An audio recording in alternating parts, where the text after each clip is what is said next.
Olá, gente, boa noite a todos e a todas.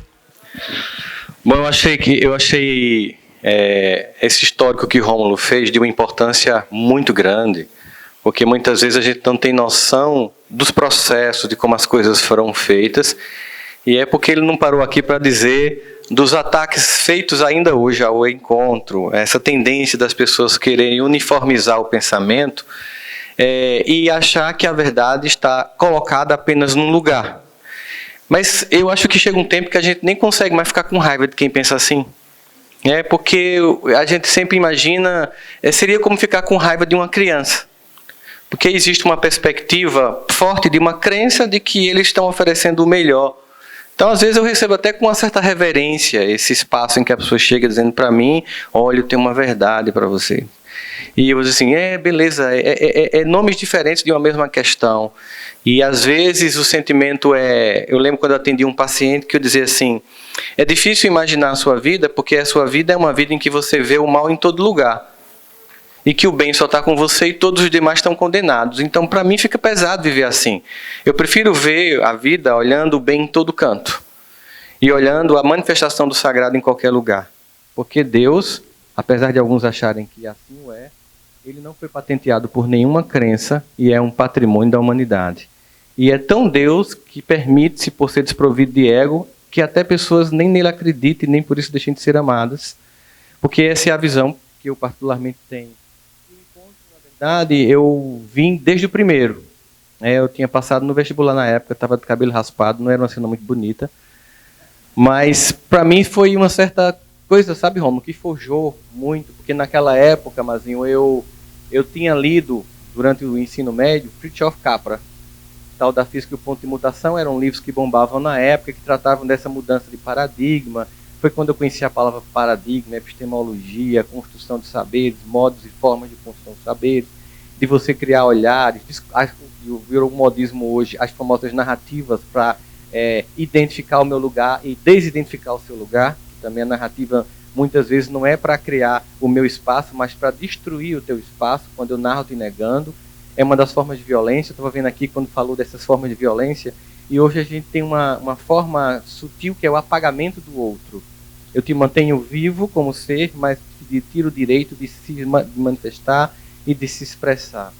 O que a gente percebe hoje é uma grande chaga atual, que seria a indiferença moral que nós ainda temos diante das muitas dores que ainda existem no planeta. Há uma indiferença. Mas o tema que eu vou falar hoje é a minha cura é a sua cura. Né? É a ideia de imaginar as dificuldades que nós temos em desenvolver em nós eventos de cura.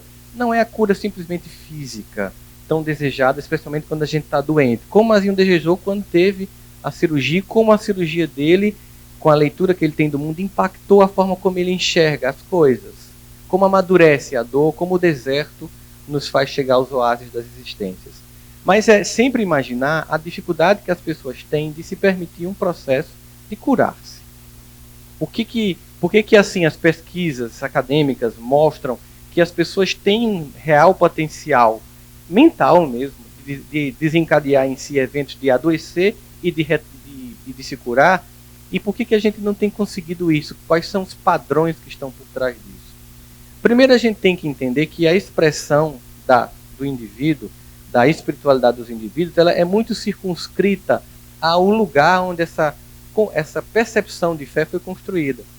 Então, obviamente, toda vez que você está na existência, você vai receber uma lente oferecida por sua família e por sua sociedade, por sua religiosidade ou não, a partir da qual você vai interpretar o mundo. Você vai olhar para as coisas e vai tentar encaixar no meu padrão. Se encaixar é legal, é do bem, é legal, é bom, vai para o céu. Se não encaixar, é do mal. Essa simplificação, ela é um processo que a gente identifica no próprio desenvolvimento do ser humano, da infância até a maturidade.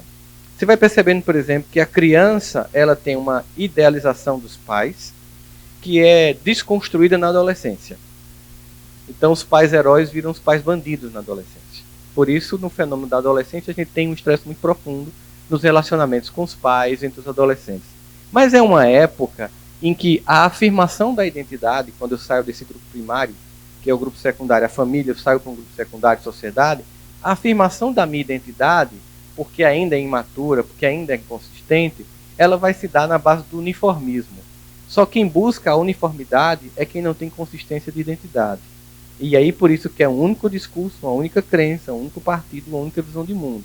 Porque no fundo, é tão frágil a visão de mundo que tem, que ela só é afirmada na negação do outro. Seja da fé, da percepção política, da religiosidade. Eu fui fazer uma palestra em Gramado semana passada para uma empresa alemã, e o cara que estava me deixando no aeroporto em Porto Alegre estava dizendo para mim, sabendo que eu era paraibano, dizendo assim, eu tenho certeza que se a gente conseguisse se apartar do Nordeste, a gente conseguiria virar primeiro mundo. Aí tem dia que eu consigo debater, tem dia que me dá preguiça, sabe? Eu disse, Barbosa, né? Como é que... Porque tem hora que você assim, o que eu vou dizer a uma pessoa dessa, né? Aí eu disse assim, engraçado, o seu estado está falido e a administração estadual é local, é de vocês.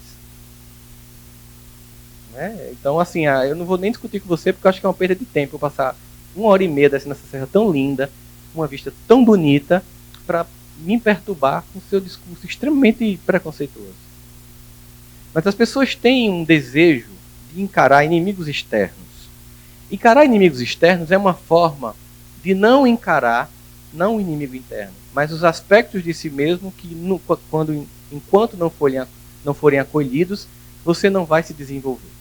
A projeção da sombra é uma coisa que é identificada por Freud, quando ele funda a psicanálise, como os mecanismos mais infantis do ego. O ego humano, ele tem uma resistência à transformação, e essa resistência é feita através de mecanismos que foram construídos no primeiro momento de forma positiva, mas quando a gente estaciona, o grande problema é sempre estacionar em pontos específicos e querer ali fixar.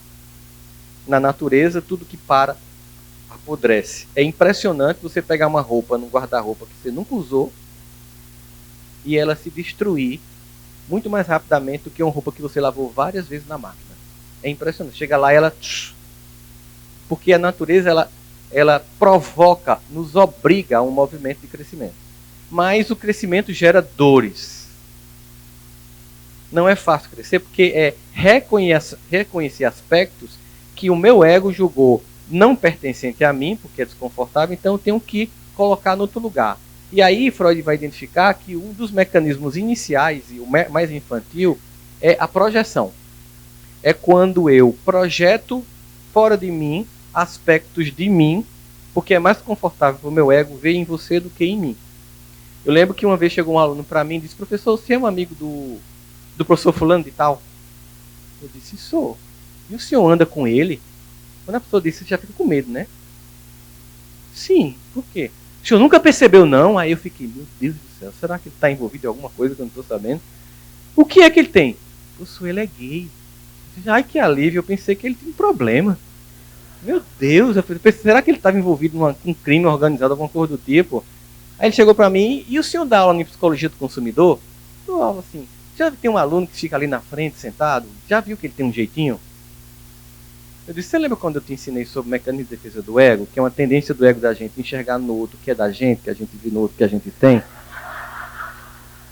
Portanto, se tem uma butterfly em você, deixa voar, deixa ela ir, agora deixa de olhar a borboleta dos outros. Primeiro que nem é deficiência, não é nenhum problema de caráter. Mas entenda, no fundo, ali, inconscientemente, há uma inveja pela coragem de assumir um lugar que o outro gostaria, mas não tem força para pagar o preço de assumir numa sociedade preconceituosa. Então, eu começo a ver aquele movimento como defeito, porque é uma forma de um ego dizer, eu não vou para lá porque isso é do mal, porque isso é um equívoco, não é porque eu sou frágil, não é porque eu não tenho a coragem de pagar o preço por ser quem sou. Então, quando a gente observa esses movimentos, a gente observa uma tendência também de dualismo. O dualismo também é quando eu começo a enxergar o mundo de forma bem dividida entre bons e maus. Sempre sendo bom quem? Eu. E os que comigo concordam. Não é assim? E mal quem? Os outros, e que de mim discordam. Assim, desde a infância, a gente vê o mundo He-Man contra Esqueleto, Thundercat contra Moonra, Pimpio contra Frajola. Não é assim? Smurf contra Gargamel, Lula contra Bolsonaro. Vai dividindo o mundo no maniqueísmo em que quem pensa como eu está no lado do bem e o outro deve ser combatido. Quem tem mais poder combate com veemência, quem não tem tanto poder combate com discursos. E a grande proposta de qualquer um dos avatares que já tiver no planeta é um olhar de fraternidade universalista. É olhar para o outro, encarar pontos cegos que existem, não vou negar o mal, não vou negar a existência da distorção da realidade, mas não há mais um convite para o combate, porque é como se a gente estivesse chegando num certo esgotamento desses modelos destrutivos. Como o Peregrino coloca, em que momento a gente vai cair em si e perceber que a Terra fica muito bem com as baratas?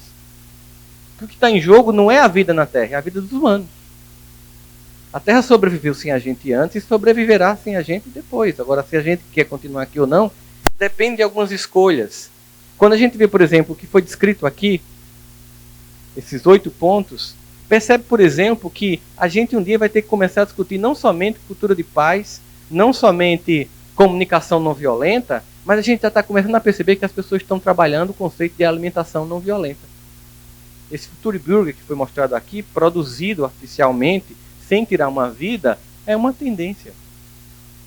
Certamente um dia a gente vai olhar para a morte dos animais com o mesmo horror que a gente olha para a escravidão, numa retrospectiva histórica, embora tenham pessoas que ainda acham que deveria existir. 1 milhão de pessoas são sequestradas por ano no mundo para a escravidão. É mais do que o número de pessoas que morrem de morte violenta no planeta anualmente. Agora, tudo isso tem a ver com uma não identificação com a sua própria cura interna. Só que nós vemos hoje movimentos muito severos de externalização. Há uma exteriorização muito grande dos movimentos psicológicos e os indivíduos estão num processo de autoabandono. Nós vivemos uma sociedade em que ela criou tantas possibilidades que o excesso hoje se tornou o novo mal. Tem uma série nova na Netflix chamada Drácula. Eu adoro filmes de zumbis e de vampiros. Gosto. Mas aqueles vampiros inteligentes, aqueles de adolescente não passou. Mas esse Drácula novo, que são 3 episódios, cada um de 1h30, 1h40, é no padrão de Bram Stoker. E os diálogos são extremamente inteligentes. Apesar do susto, eu estava assistindo de tarde para diminuir o pavor, né? Existem diálogos extremamente inteligentes. Tem uma hora que tem uma freira que ela é cientista e ateia. E aí o vampiro faz assim, mas aí você... Por que você continua no convento? Ele disse, eu sou como várias mulheres. Num casamento que não funciona para ter casa, comida e roupa lavada. Mas aí tem um diálogo que chama a atenção, que é quando ele chega... Ele dorme, tipo, 170 anos, e aí ele chega na Londres de hoje. Ele chega na costa e entra numa casa de classe média, pobre. Classe média baixa, londrina. E quando ele entra nessa casa de classe média baixa, londrina, ele percebe que assim que ele suga o sangue do morador, estou dando um spoiler arretado, tá? É só para o argumento aqui. Assim que ele sangue o suco do morador, ele adquire o conhecimento já daquela época. Então ele entende tudo que está acontecendo. Só que ele observa e a mulher acorda. O marido é um alcoólatra que bate nela. Quando a mulher acorda, que ele vê a mulher, ele já sabia, porque tinha chupado o sangue do marido, que ele era um misógino, aquela coisa todinha, diz, fique tranquilo, eu livrei. Então que ela fica até de boa, assim, olha para ele, realmente, assim, nada que você possa fazer não é pior do que eu já passei. No máximo é sugar o pescoço, mas vai ser de uma vez. Ele não, foi matando devagarinho, né? Aí ele diz, você é muito rica, né? Eu achei esse diálogo interessante. Você é muito rica. Ela, rica? Não, eu sou pobre. Você é rico, olha quantas coisas você tem. Ele começa a contar a quantidade de objetos que ela tem. Lava-louça, televisão, não sei o que, torará, torneira, água quente. Aí diz assim, não, mas isso é o que todo mundo aqui tem no mínimo. Aí ele diz assim, eu fui um nobre e nunca no meu castelo tive tanta coisa. Eu imaginei que um dia no futuro, de certo modo, as coisas seriam mais acessíveis, mas não a esse ponto. E aí quando a gente pensa nisso, a gente pensa o quanto esse excesso tem nos distraídos da interioridade e dessa busca de reconhecer em nós certos aspectos dolorosos, porque a autoconsciência não é uma coisa agradável de ser feita, é dolorosa, dá um trabalho, porque é fazer uma espécie de arqueologia do inconsciente do ego e encontrar aspectos que eu achava que era do outro em mim. E começa em casa, né? Quando a minha dor é perceber que apesar de termos feito tudo o que fizemos, ainda somos os mesmos e vivemos como os nossos pais. Primeiro movimento é quando você entra na adolescência e condena os pais por serem humanos, porque eles perdem o status de deidade na infância. Você vê que eles dizem que não fazem, pregam que não cumprem, e você começa a se achar moralmente superior. Aí vem a vida se desdobrando e você começa a perceber o quanto você também vai pregar o que você não faz, o quanto você vai ter incoerência psicológica, o quanto você vai ter distorções cognitivas severas e enxergar a realidade a partir de perspectivas que ou você se deixa manipular, que acontece muito, ou que você é muito tão inconsciente que você é naturalmente manipulado sem dar nem conta do processo. Então, enxergar esse primeiro movimento dentro de si. Quando a gente pensa na proposta de um encontro que chega aos 30 anos, e vocês não têm noção, mas vocês não têm absolutamente noção das forças que tentam fazer esse encontro não acontecer, eu acho que, inclusive, vencer anualmente, cada mês, a tentativa de fazer com todas as dificuldades, é como se fosse um teste. Muito natural para o novo. Porque o movimento do novo, seja dentro do indivíduo, seja externamente nele, passa pelas etapas descritas por Schopenhauer. Primeiro, é ridicularizado. Depois, é violentamente antagonizado, que é o que acontece hoje em dia, para finalmente ser aceito como auto-evidente. Vou dar um exemplo disso na tecnologia, que fica mais didático para vocês. A Kodak criou a câmera fotográfica digital. Apresentou num laboratório, num evento de consumo interno dos líderes, a câmera digital. Alguns disseram, pode arquivar esse projeto, porque ninguém no mundo vai preferir uma foto vista num vídeo do que revelada no filme fotográfico. 10 anos depois, a patente daquela descoberta cai. Os japoneses fabricam a primeira câmera digital. A Kodak vai para um congresso mundial de fotografia e olha e ri. Mas quem danado vai querer uma foto vista aqui, ao invés de uma foto revelada no filme fotográfico? A Kodak, então, começa a ridicularizar o invento que ela mesma criou, mas não quis produzir. Ano seguinte, começam as vendas das câmeras digitais a subir e as câmeras antigas a declinar. Aí a Kodak faz um movimento comum, antagonizar o novo, e começa a fazer uma propaganda mundial dizendo que memória é revelação. A Kodak não conseguiu chegar na terceira etapa, que é aceito como auto-evidente, correr atrás e produzir também. Ela foi extinta do mercado, mesmo detendo 80% do mercado mundial de filmes fotográficos e de máquinas fotográficas. O que mostra para todos nós que existe movimento de renovação que, mesmo que existam forças antagônicas a eles, eles têm uma resistência temporária. E dada a velocidade histórica dos eventos que a gente tem desencadeado hoje em dia, esses movimentos eles estão muito mais intensos, muito mais violentos, às vezes não permitindo uma coisa importante, que é a elaboração. Por exemplo, você levou um chifre, tem que elaborar. Não dá para sair namorando, senão você leva outro. Você vai ter que chegar, viver o luto, pensar. E esse pensar é um convite não ao porquê o outro fez isso. Porque esse é o pensamento inicial compreensível. Você quer que a pessoa morra carbonizada num acidente, né, ou que caia ácido no rosto, coisas leves assim. Esses movimentos externos é um movimento de não encontrar as causas que têm a ver com a sua participação naquele processo. Não é porque eu levei, é porque eu me permiti. Essas perguntas feitas para si, elas são inconvenientes, porque significa dizer, para algumas pessoas, no primeiro movimento autoacusador. Mas esse movimento autoacusador, ele é importante não porque você vai se acusar tão simplesmente, é porque você vai identificar aspectos que você estava negando. E você vai reconhecer a sua participação num crime do qual você foi vítima. Ou por inocência, porque você entrou numa relação que todo mundo sabia que estava falida, mas você insistiu. E por isso que nessa falta de compreensão de si mesmo, as pessoas vivem experiências tão danosas, relações tão trashes, tão tóxicas. As pessoas preferem ser humilhadas, degradadas, assim, absurdamente, psicologicamente, traídos ou traídas compulsivamente. Elas se preferem tornar um terreno baldio por lixo afetivo dos outros do que viver com a dignidade da própria solidão. Se consolidar como pessoa, aprender um processo de alto amor e finalmente atrair alguém que olhe com a dignidade que você tem e merece ser amado. Mas você nunca vai conseguir isso quando você não se sente capaz de ser amado. E você não vai se sentir capaz de ser amado se você comprou alguns padrões dos quais você não faz parte, como dizendo que esse sim é um objeto de ser amado. E porque você não tem isso, ou não tem esses padrões, você se sente, então, um objeto a ser desrespeitado. Obviamente, esses padrões eles são feitos para criar cultura de consumo.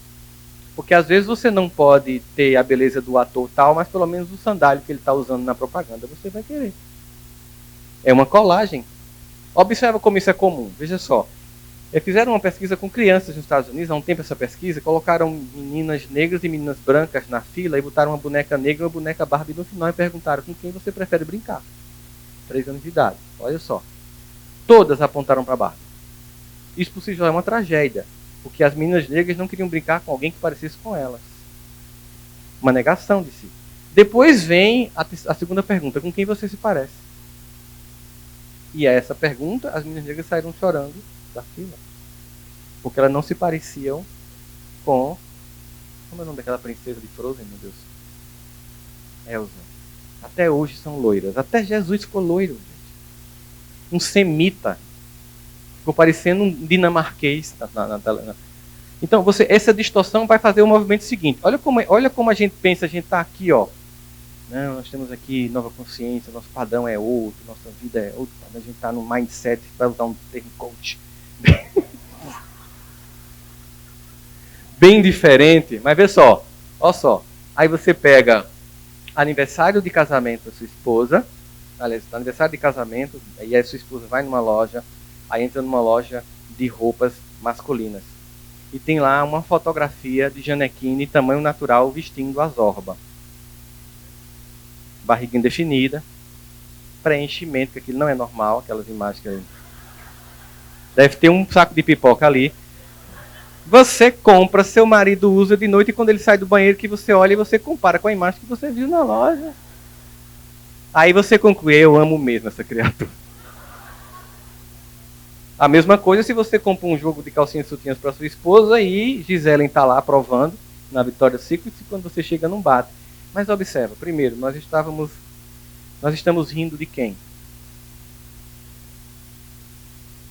De nós mesmos. Nós somos pessoas que têm uma visão diferenciada e ainda assim capturadas. Imagina os outros, gente. Imagina as pessoas que não têm esse nível de consciência. Elas simplesmente reproduzem processos de distância de si mesmo.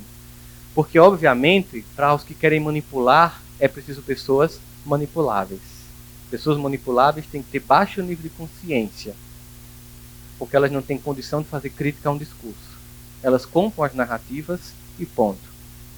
Elas são muito mais vítimas do que algozes. Como não foi colocado aqui, realmente, no nazismo, a maior parte das pessoas não eram más, eram pessoas comuns que estavam obedecendo cegamente ordens.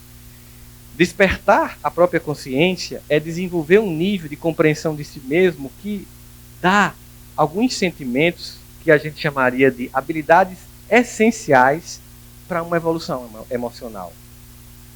Quando você pensa nisso, você pensa, é a ideia do indivíduo enxergar em si aquilo que ele estava apontando para o outro e começar a não se culpar e não se justificar, nem se violentar.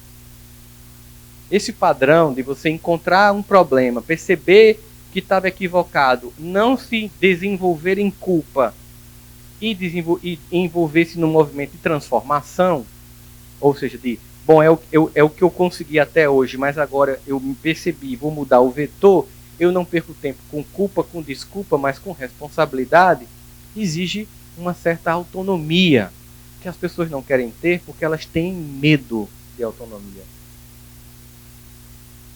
Porque existe um preço a se pagar por fazer as escolhas da vida. É melhor permanecer criança com alguém te tutelando.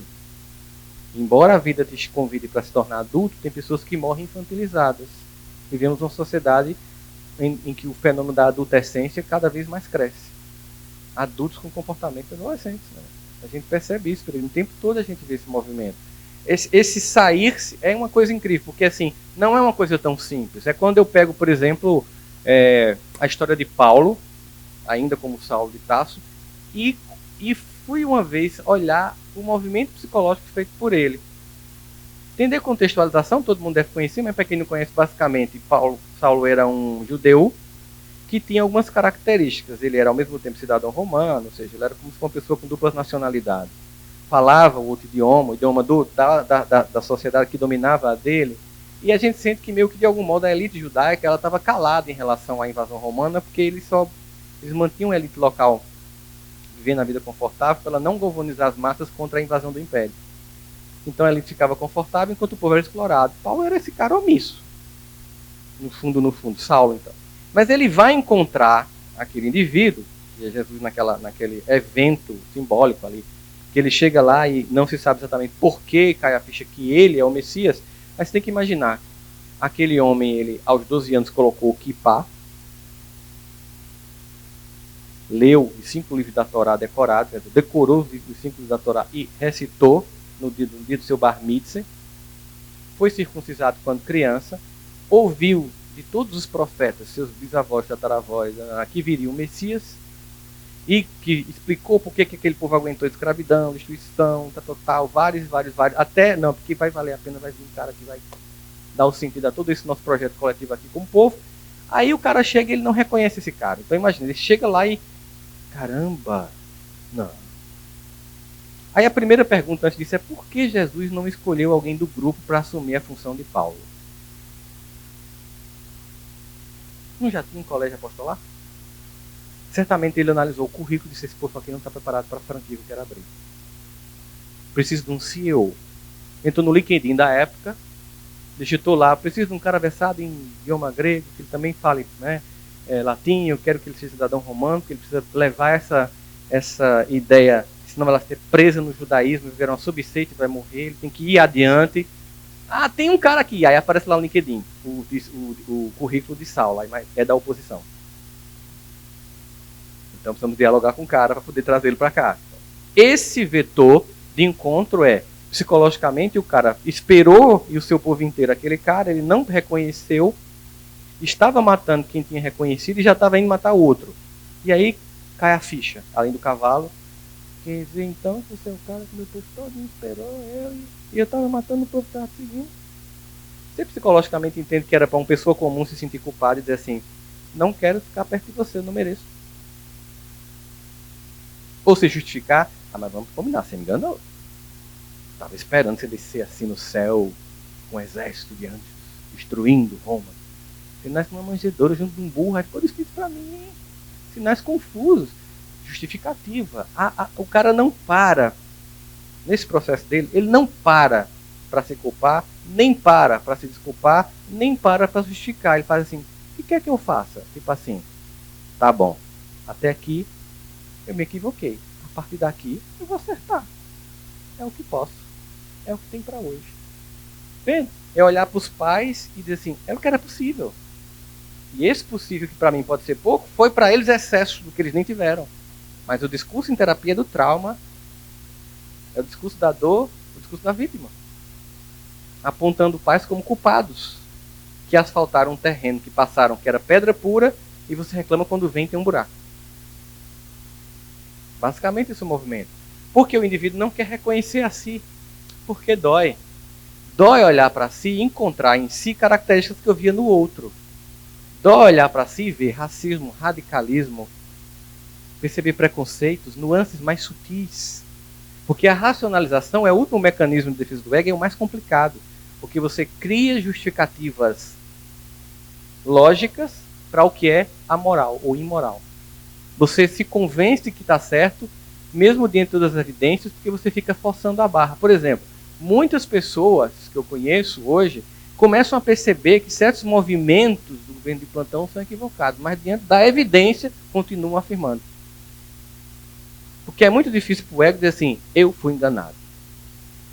E aí, em vez de eu sair e me afastar, eu fico confirmando o absurdo. No fundo, é um ego que não se reconhece.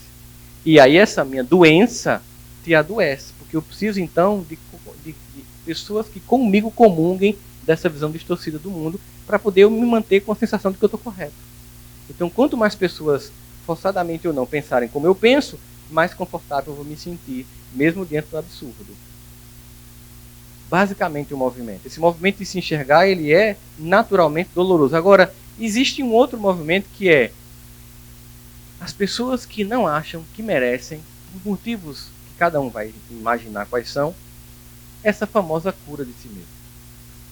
E essa percepção, ela tem a ver com o que Pellegrini nos trouxe. A ideia de nomear o equívoco de um processo como pecado e chapar como um defeito o que vai lhe gerar punição. Se eu entendo como processo evolutivo da personalidade, eu mudo a forma como eu enxergo e eu consigo avançar. Se eu vendo para mim mesmo como pecado, eu entro num processo de autopunição. E se pudesse, eu até me chicoteava. A gente faz isso hoje emocionalmente. Esse fazer emocionalmente foi invertido. A gente não se pune. A gente foge da consciência de si.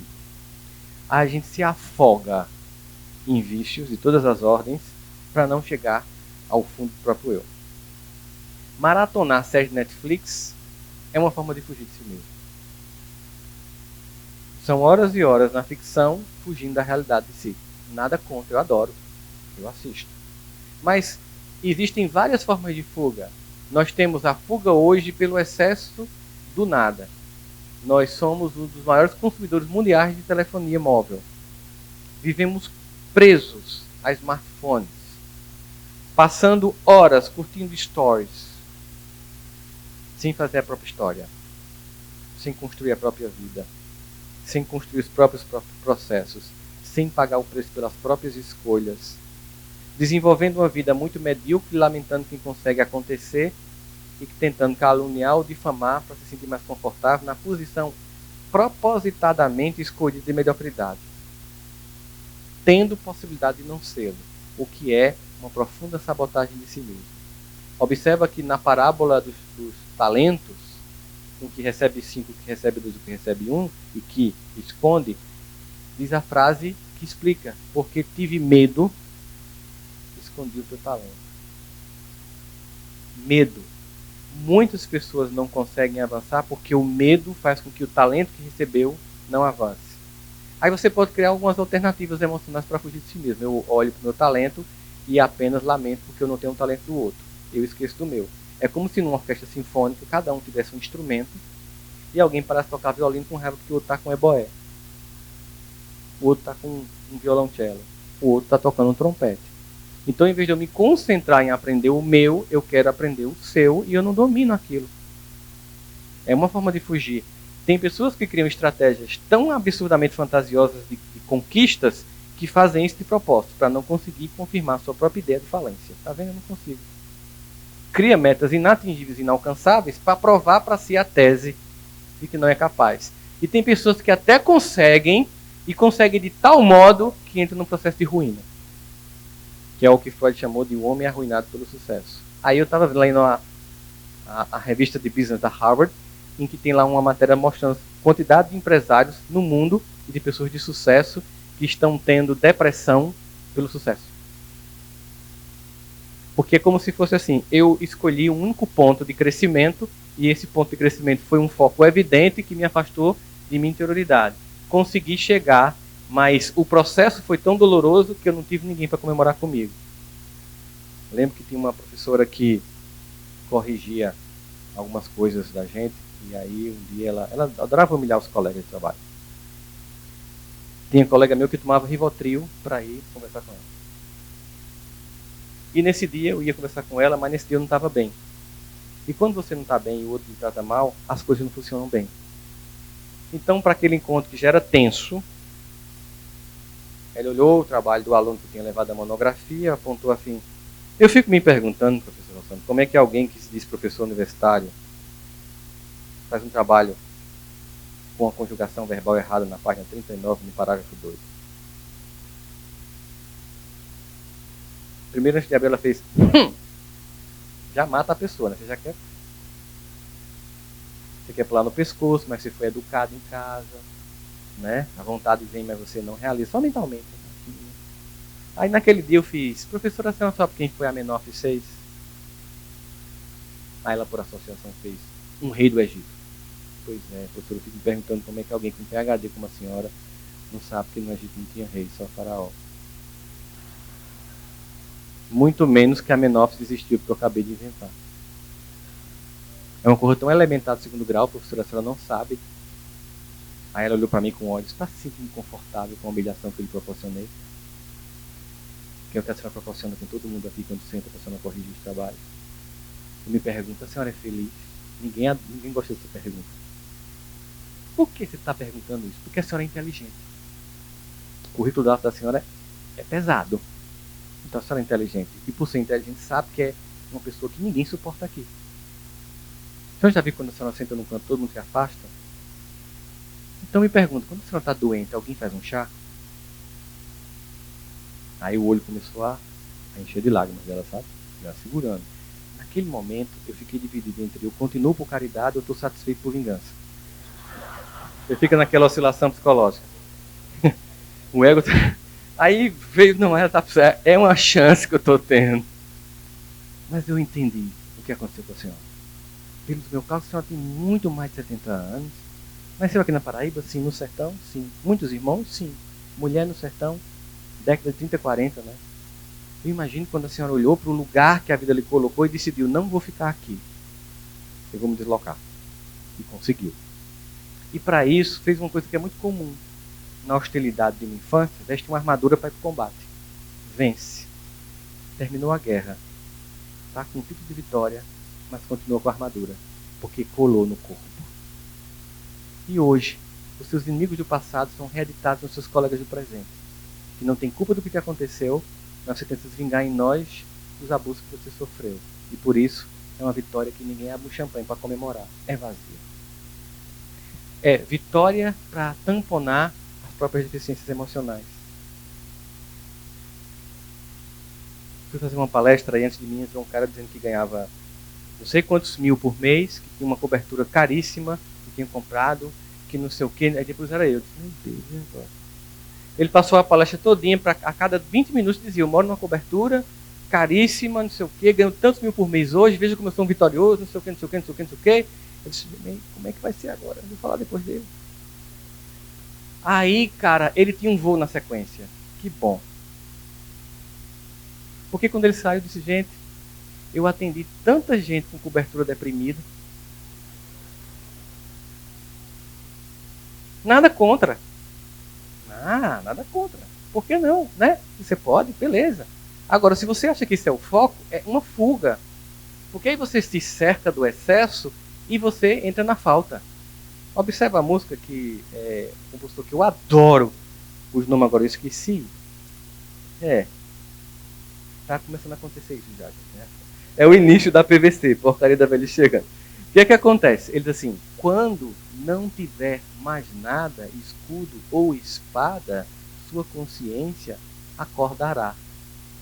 Nando Reis. Quando estiver contudo lancet em veludo, sua consciência não é o sofrimento pela falta, é pelo excesso. Vivemos fadiga de escolha. É um transtorno identificado ano passado. É tanta coisa para escolher que você não escolhe. Você fica tanto tempo focado em escolher que no final das contas você termina não escolhendo. Quem aqui já sentou para ver Netflix, olhou várias séries, várias notas, lembrou de cada amigo que disse assista essa e depois de 1 hora não viu nada? Já passaram por isso? Fadiga de escolha. Eu lembro na época que eu ia na Televídeo, sexta-feira à noite, eu morava com o Janine, a gente pegava e ia na Televídeo, comprava um sanduíche ali na Praça da Bandeira, dividia uma coca, não era amor? Dividia uma Coca-Cola, um sanduíche, 2 sanduíches, o sanduíche era dividido, não era um para cada um, que era R$1 na época. Mas tinha hora que a gente chegava no locador e todos os filmes de sucesso tinham sido locados. Aí você fazia, e agora? Aí você ia para os exóticos. Uma vez, Janine estava cantando e eu fui sábado à noite, peguei um filme tailandês chamado Cheiro da Papaya Verde. A mulher acocorada. 2 horas fazendo doce de mamão. Você vai até o fim, porque você quer ver uma lógica, né? Não vou até o fim. Tem que ter valido a pena, porque eu vou ter que rebobinar essa porra. Tenho que... E eu fiquei naquela agonia, gente. Se eu não assistir essa merda, eu perdi 2 horas da minha vida. Aí eu disse assim, eu tenho que assistir de novo. Passaram-se mais de 20 anos, eu perdi alguma coisa. E aí era incrível, porque aquela mulher, ela estava sentada, e simbolicamente aquele era um lugar de subalternidade. de apagamento e de visibilidade. Mas porque ela não se identificava com o lugar, ela não se sentia agachada. Mas em pé ao redor dela, o pai, um machista clássico daquela região, um marido que batia, ela orientava ambos aos vizinhos e consolava a todos. Ela estava num lugar de subalternidade no qual ela não se enxergava. Ela não colou no lugar onde ela foi colocada, nem lamentou o lugar onde ela foi colocada. Conseguiu cumprir um papel ainda assim. Esse processo identifica dizer que ela estava naquele lugar mais desperta e mais erguida do que quem estava em pé. E às vezes a vida faz esse convite. Muitas vezes, para se conhecer, é preciso começar a deixar o excesso do que nos afasta de nós mesmos.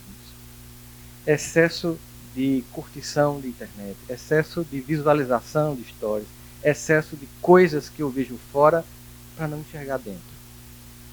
Esse vazio provocado hoje pelo excesso, que não é só para a classe média, não. Porque hoje em dia, você vê pessoas que têm realmente uma vida financeira deficitária, significativa, mas tem um celular de ponta. E tem internet. E assiste séries. E há um afastamento. E de 2017 para cá começou um declínio cognitivo, perda de QI médio mundial. Pelo especialista que estamos ficando do nada. Então, em algum momento, esse processo implica dizer que eu não tenho que esperar a vida me empurrar num deserto para finalmente eu me encontrar. Eu preciso criar um deserto controlado para que eu volte a me encontrar comigo mesmo. Eu preciso recuperar o espaço saudável da convivência comigo, de ficar só, silenciar, para encontrar esse lugar, sabe? Tirar os nós das gravatas, dos sapatos para falar com Deus em mim. Esses personagens que eu vendo lá fora que as pessoas compram, mas que nem eu mesmo acredito. Esse diálogo existe para que você construa um evento de cura. Porque quando você olha para você e identifica todos esses lugares, todas essas faltas, você tem uma sensação incrível, que é de humildade. Porque quando você identifica as suas sombras, você não olha mais para a sombra de ninguém. E quando você identifica a sombra do outro, você tem a compaixão que você tem que ter com a sua própria sombra. Por isso que quando o advento da mulher adulta, você se pergunta por que ele não salva logo a mulher na parada? Né? A mulher vai sendo levada, a situação é constrangedora, e eu pensava, ele podia ter resolvido logo. Sei lá, jogava a capa da invisibilidade de Harry Potter nela, ninguém via. Podia fazer flutuar, já que ele tinha andado sobre uma da Galileia, controlava a gravidade, ela flutuava a um ponto que as pedras não atingiam a mulher. Podia, já que transformou algo em vinho, trabalhava os elementos químicos da matéria, transformar as pedras em areia, o máximo que ele usava era um colírio depois. Mas a multidão vem, e na cinematografia, todos os diretores que filmaram essa cena, que é um clássico de qualquer filme de Paixão de Cristo, mostram um cara irritado com a multidão. Olhando assim, tipo, quem são vocês para julgar? Mas não é compatível com o padrão psíquico dele. É que você entende o seguinte, que essa multidão se aproxima porque ela vai fazer uma coisa clássica, projetar a sombra individual coletivamente naquela mulher caída. Confortável para o ego. Num pacto coletivo da minha sociedade, da minha cultura, em que todo mundo está fazendo, a Torá está dizendo, e eu tenho que me sentir pertencente ao grupo. Mesmo que seja fazer o mal. Isso explicou muito o nazismo, nas pesquisas feitas subsequentemente nas universidades sobre o controle de psicologia de massa. Quando a multidão se aproxima, a pergunta feita é uma pergunta para os indivíduos dentro da multidão e não para a multidão. Se você nunca tiver errado a primeira pedra, é assim. Dá uma olhadinha aí dentro de você. Escaneia rapidamente sua memória. Então você observa que o objetivo não era salvar a mulher, era dar ganho de consciência à multidão que se aproximava cega. E essa consciência só é permitida quando o indivíduo faz um olhar para dentro. Como dizia Jung, quem olha para fora sonha, quem olha para dentro desperta. Quando eu me desperto, eu ajudo a despertar o outro. Portanto, nunca, as pessoas que fazem esse encontro desistiram em momentos muito mais difíceis. Porque o objetivo é despertar consciências. E quando você quer despertar consciência, não importa os números. Importa despertar consciência. E quando você desperta uma consciência desperta, ela transforma a multidão dos que estão cegos. Porque ao longo da história humana nunca foi a multidão que mudou as coisas, gente. Foi um pequeno grupo de pessoas que despertaram o estado de consciência.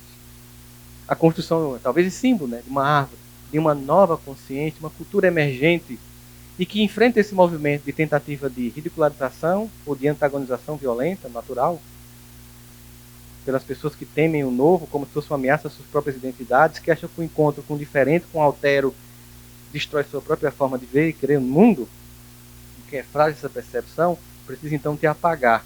E aí eu estou doente. Quando eu preciso te apagar, usando um discurso, muitas vezes, de um ser que pregou a paz, é de uma distorção cognitiva tão severa que não tem como estar saudável num momento como esse. Você já imaginou?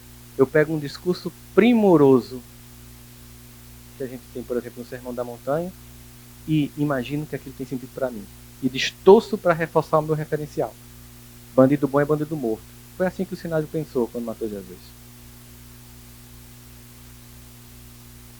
É uma ideia que eu vou distorcer a minha crença para que ela fique customizada a mim, o infantilismo de alma.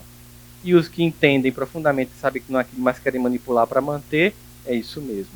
E fazem as leituras completamente enviesadas, manipuladas, de palavras que têm tanto sentido de transformação, mas que começam a ser envolvidas com uma certa perversão moral. Portanto, continuar. Resistência não é uma palavra que define posições partidárias, porque isso é empobrecimento do significado epistêmico do que é resistir. Resistir não é resistir a um governo que passa, é resistir a uma forma de pensamento que está se esgotando, para que o novo venha. E pagar o preço, porque quem entra primeiro na mata para abrir a picada, sai mais ferido, mas chega primeiro. Portanto, chegar primeiro ainda nem em cima é uma comemoração, porque o objetivo não é vencer, o objetivo é vencer-se. Não é uma guerra fora, é uma guerra dentro. Porque quando eu travo essa guerra dentro e venço, eu não olho para fora nenhum inimigo a ser combatido,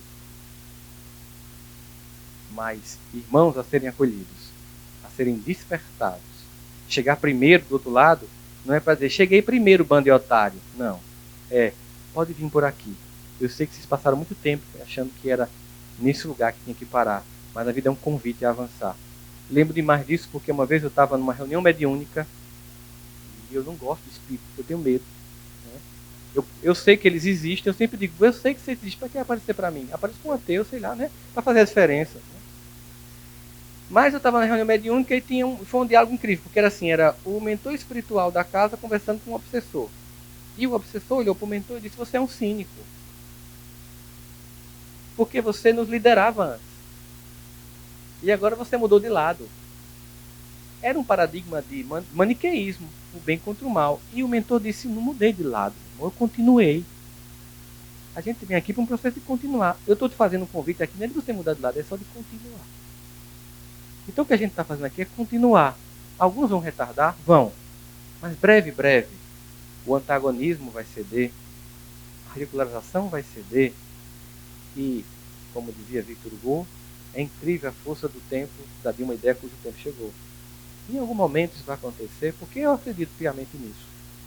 Como diz de forma muito bonita a música de Guilherme Arantes, daquilo que a gente pode dizer regeneração, nova era, era de ouro, qualquer nome que a gente dê à transformação, amanhã, mesmo que uns não queiram, será de outros que esperam ver o dia raiar, de forma que amanhã a luminosidade alheia a qualquer vontade vai ser plena.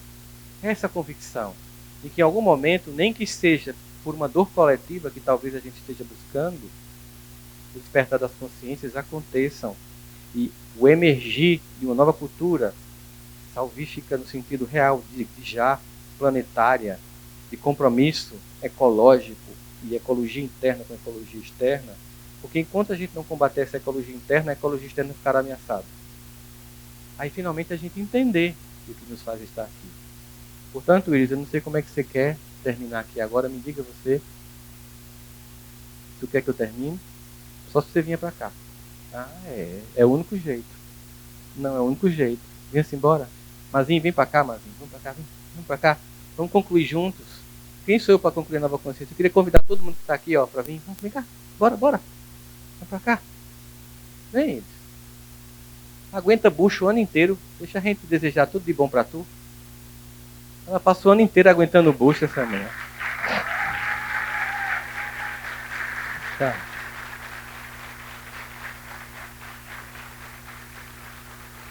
Ela de vez em quando manda no zap.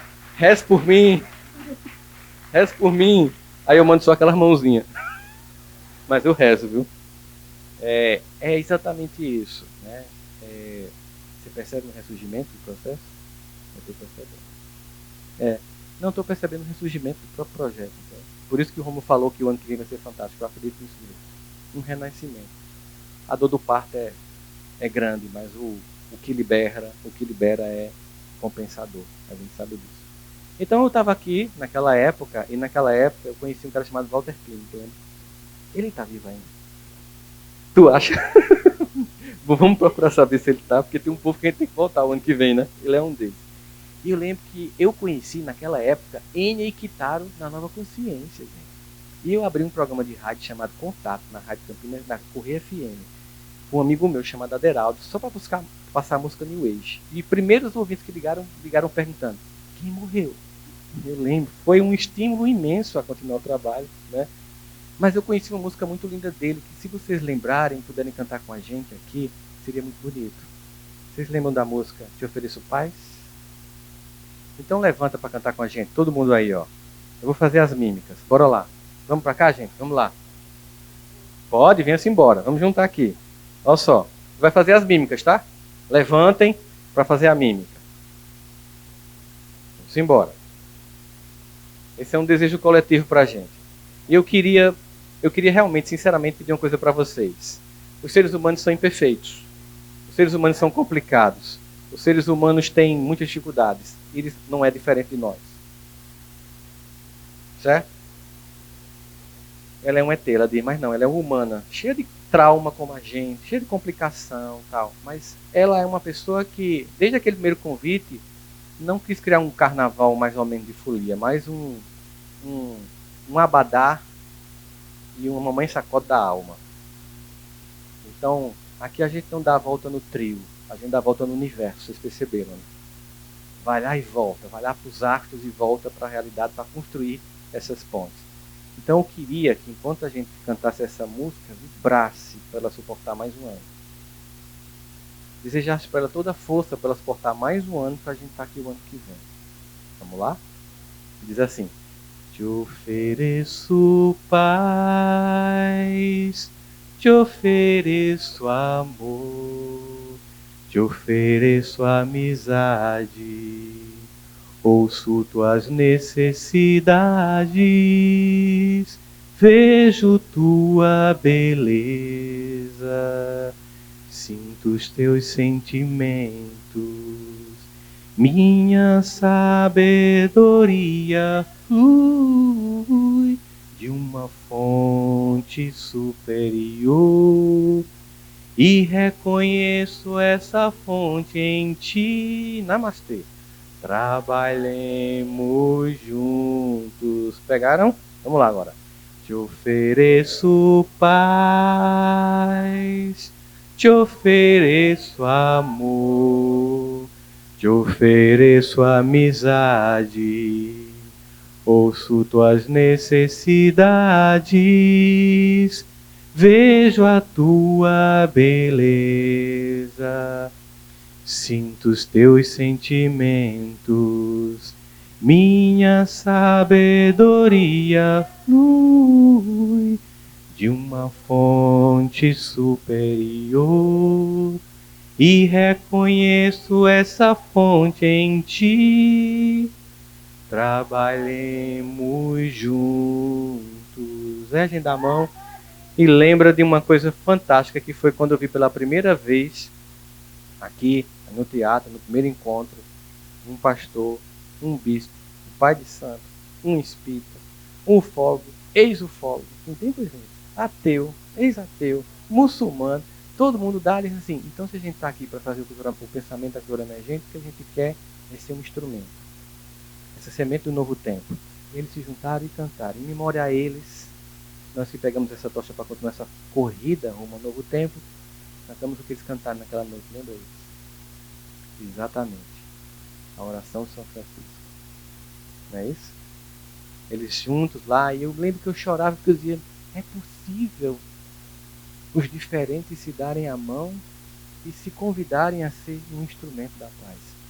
Senhor, fazei-me um instrumento de vossa paz, onde houver ódio que eu leve o amor, onde houver ofensas que eu leve o perdão, onde houver discórdia que eu leve a união, onde houver dúvidas que eu leve a fé, onde houver erros que eu leve a verdade, onde houver desespero que eu leve a esperança, onde houver tristeza que eu leve a alegria, onde houver treva que eu leve a luz. Ó Mestre, fazer que eu procure mais consolar que ser consolado, compreender que ser compreendido, amar,